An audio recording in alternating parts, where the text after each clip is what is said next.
Hello and welcome back to Cracking the Cryptic, and today we're going to have a look at classic Sudoku again. There's been several requests for this on the channel in the comments lately, and why not? It always helps with regular Sudoku solving anyway. With variant Sudoku solving, always ends up in classic pretty much. So going to have a look at something that Shai has put together for us. She says that she's been coming up with some techniques beyond the usual fish. Now that's a bit scary. I don't really know what it means. I'm not a massive expert in the various fish anyway, swordfishes and X-wings and jellyfish and so on. So anyway, I'm going to have a go at it, see what we can learn, and we'll do that in a moment. Now, do consider our apps. If you haven't already, they're all available on Steam, on Android, and on the App Store. Killer Sudoku being the latest, and of course our Patreon content, of which the latest item is our January reward puzzle. Answers still coming into that, including today from Law Walker, from Early, and from Ollie, so well done to them. Now let's get to this puzzle then and see what we can find. So just classic Sudoku, normal Sudoku rules apply, 1 to 9 in every row column, 3x3 box, nothing else. And do try it on the link below the video, see how you get on. I suspect it's not going to be an easy puzzle because it's by Shai and she's suggested it for the channel, and I'm going to have a go now. Let's get cracking. So where do we start? I've got a 2 there because 4 twos pointing at a single box always gives you the digit. In fact, that's going to leave me with a sort of little X-wing of 2s to finish at some point in boxes 1 and 2.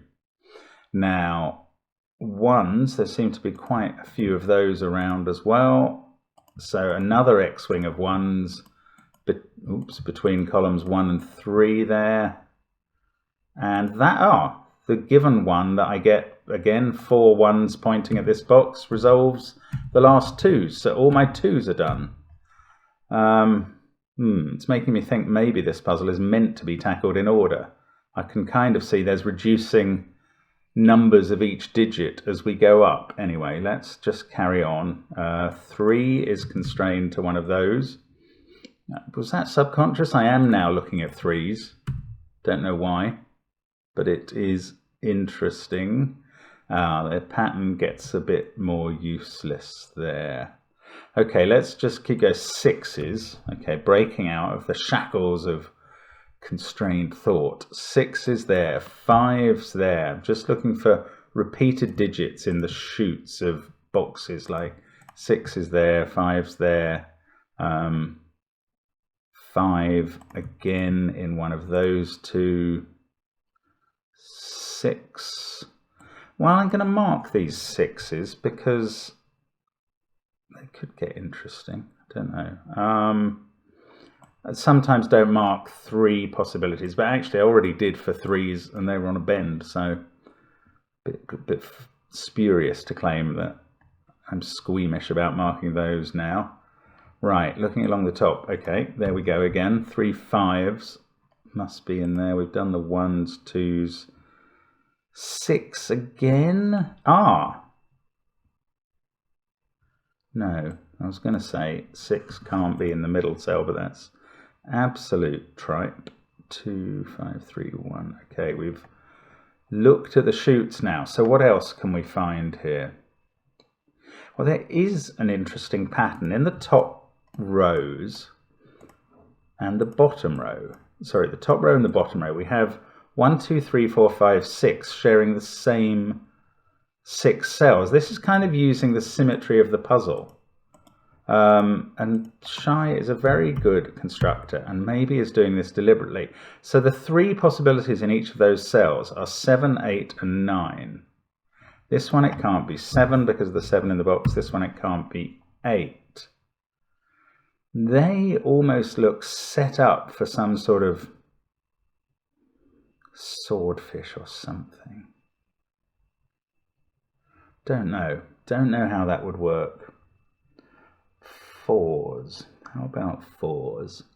Yes, 4 is definitely in one of those cells. Ah, 4s and 3s are a pair here. So there is no 6 there. I don't know how I've seen that. I hadn't seen that. Anyway, 6.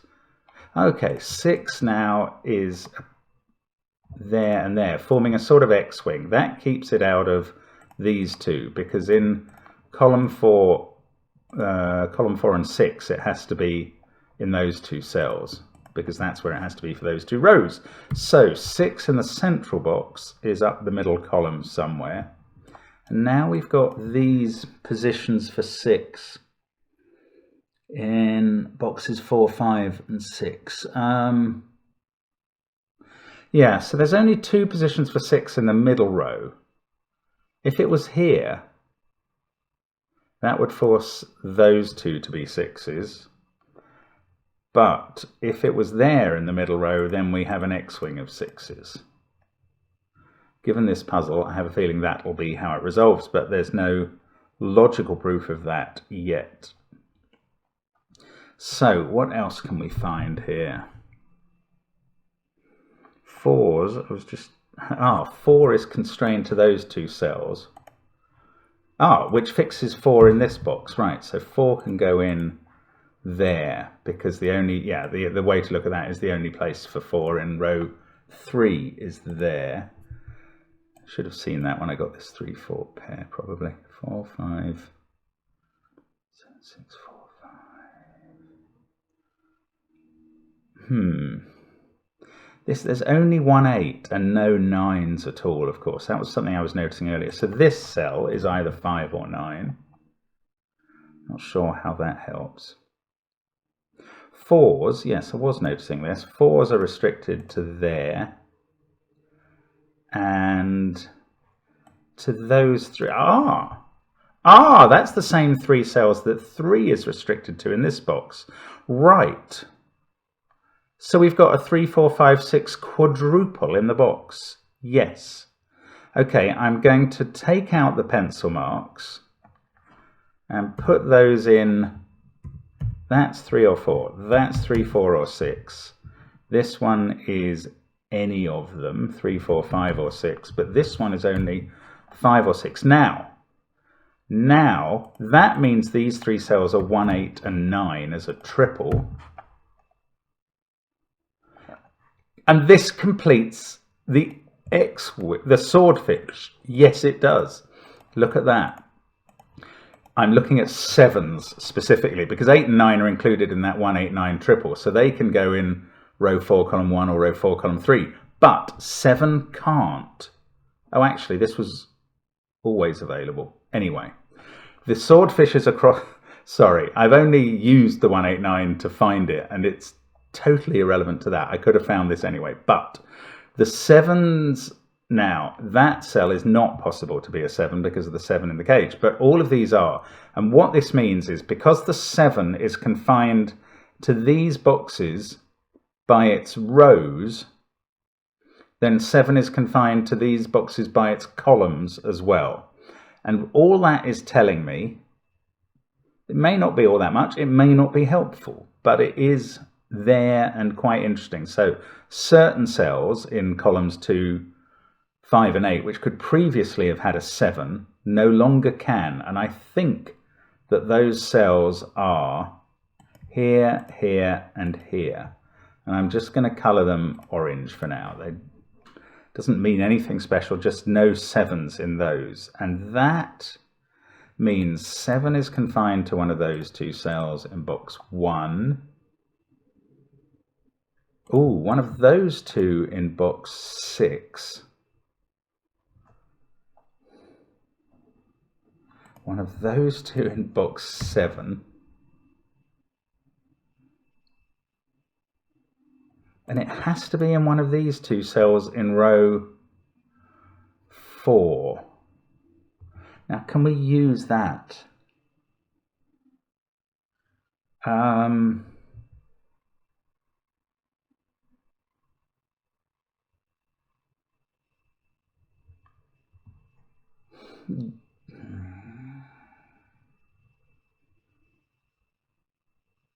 Yes, it's perfect. Yes, look, if we were to put a 7 in this cell, which is one of the two possibilities in row 4, that moves a 7 in box 6 into that cell, and suddenly the two places for 6 are in the same row. So 7 cannot go there, because the 7 that would force there forces a clash of 6s. So 7 is not there, 7 is here in row 4. I hope that's the technique, I don't know what you'd call it, that Shy expected. I mean, I really don't regard that as bifurcation. That's very visible just by looking at those possible positions. Don't know. That's good though. Now that gets us a 7 there. Now we've got 3, 4 and 5 remaining in the column. 3, 4 and 5. And look at that. That's a 3, 4 pair. Oh, beautiful, across the middle. So with a 3, 4 pair in row 5, this cell has been decided. That's a 6. That makes this a 5. We're going to probably get these 3, 4 pairs all over the place now. 5, oh, I don't know. 5's down in one of those. Surely, yes. 6, that's resolved the 6s. This is not a 6 now.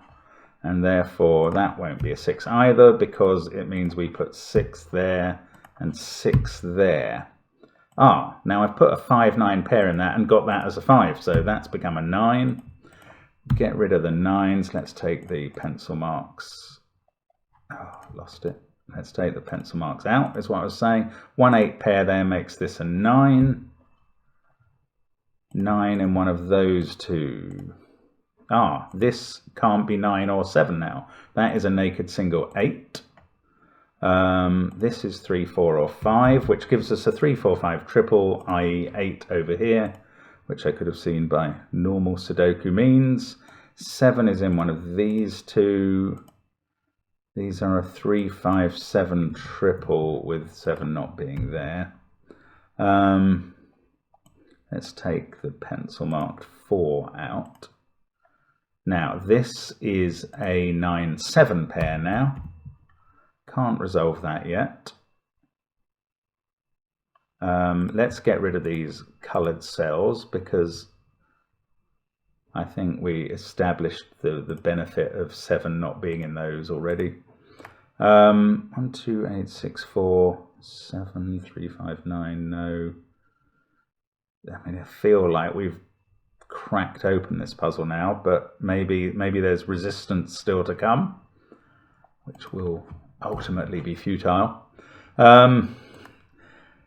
That's 3, 8 or 9. Now I'm not seeing how to work that. I'm probably missing something fairly straightforward now.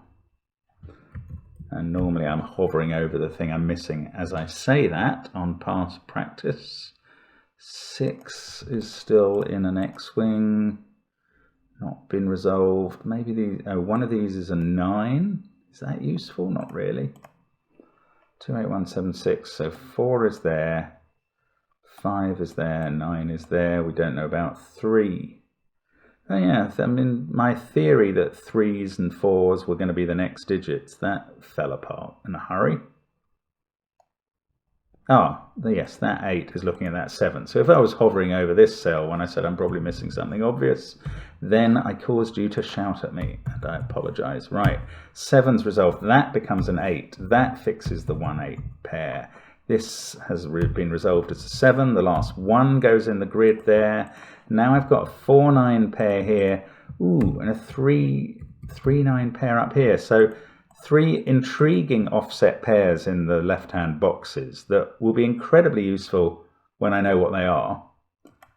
That is 3 or 9, so that gives me a 3, 9 pair, i.e. 8 must go there for the row. That puts 8 here. That resolves the 6 pair. That puts that as a 5. This is a 7 to finish its box. This one can finish its box with a 9, and that fixes all my remaining pairs in columns 1 and 2. Very nice. They're going to look across the grid and see lots of remaining empty cells. 3, 5 pair in column 7 gives us a 4 there, 5, 9. 3 there gives us a 5-7 pair, which makes that a 3. Yes, we are very much done now. 7, 5, 5 and 3, 7 and 9. Very neat puzzle. Not 100% sure that the technique, it didn't feel like a specific technique that I was using there. It was just kind of looking one step ahead. And I mean, it was quite neat to limit the 7s based on the swordfish, but then identifying what happened almost immediately with a 7 there just didn't seem very hard. It pushed a 7 there and clashing 6s into row 6. So I will have a quick look at Shai's email, see if I've missed something, and I'll be back to you if I have, but I won't if I haven't, in which case, bye for now. Okay, well, this isn't quite what I'd noticed. It's another way of looking at it, I think. So what Shai is saying, and this is absolutely fascinating in a way, is that if you consider row 5, column 8, which at the stage that she's got the puzzle to here, which is a stage I had it at when I found the X-Wing, I think, she's got 3, 4, 7, 8, or 9 in that cell.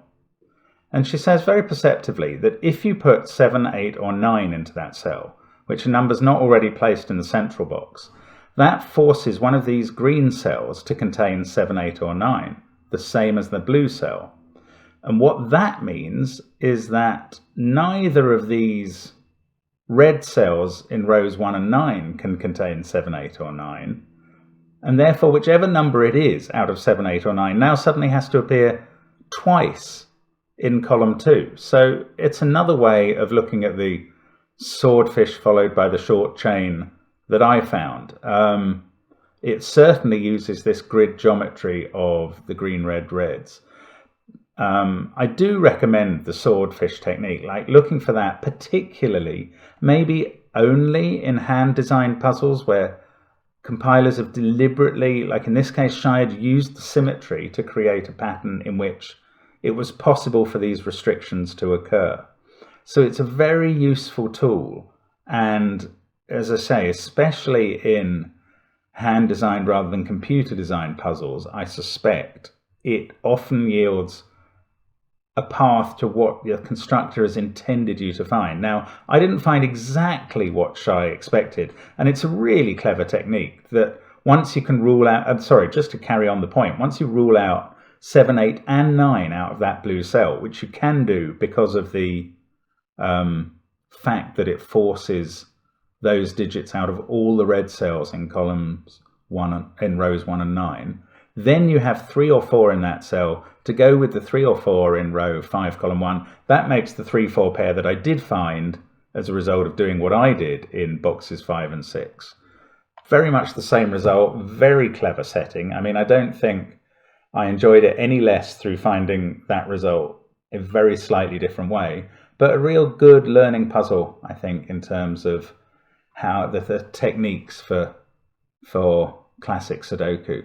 So thanks very much to Shai for sending that through. Hope I haven't spoiled it by solving it a very slightly different way. It really was with the same clues you had left in the puzzle, and very enjoyable. I hope that was of some use to you as a solver, and that's always what we're trying to help with. And now I shall finally sign off and say bye for now.